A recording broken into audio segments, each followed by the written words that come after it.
In this tutorial, we'll look at how to enable shadows in Bootstrap 5. Okay, so let's say you want to add a shadow to one of your elements. Now these days, the odds are it actually already works out of the box. So you don't even need to do anything in the source code with Sass, but maybe it's not working for you and we'll look at that after this one. So the first option here is, I just have an HTML boilerplate here. Let's say we have some kind of header, right? This is what we have.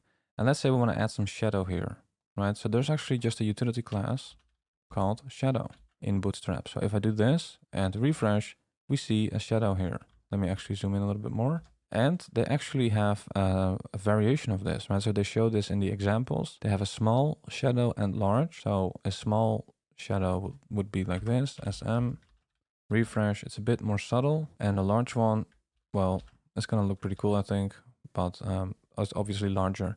Now, sometimes you have some kind of component like a button that already has like a built-in shadow. And for example, on the focus, when you click on the button, you get some kind of focus outline that's actually done with a box shadow. Maybe you don't want that. So what you can actually also do on a component like this is say shadow none, and it will remove that shadow. All right, now let's say that these shadows aren't working for you, right? So maybe you're trying to do this and it's not working.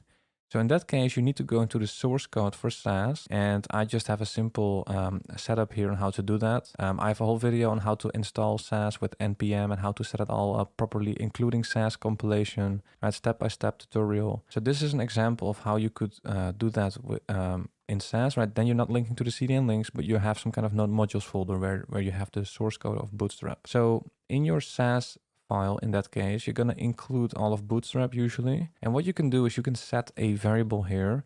You can say enable shadows and you can set it to true. And that will also make sure that the shadows are available in your Bootstrap project. By the way, if this was helpful, I'd really appreciate it if you could like and subscribe. Also, check out my courses on CSS and JavaScript if you want to take those skills to an advanced level. Because in there, we will build some beautiful real-world projects from scratch so you can see how everything fits together and really master CSS or JavaScript. And I will also release other courses soon like React and Node.js. So if you want to be notified, then make sure you are subscribed to the email newsletter. You can find the link in the description. Thanks for watching and I hope to see you soon.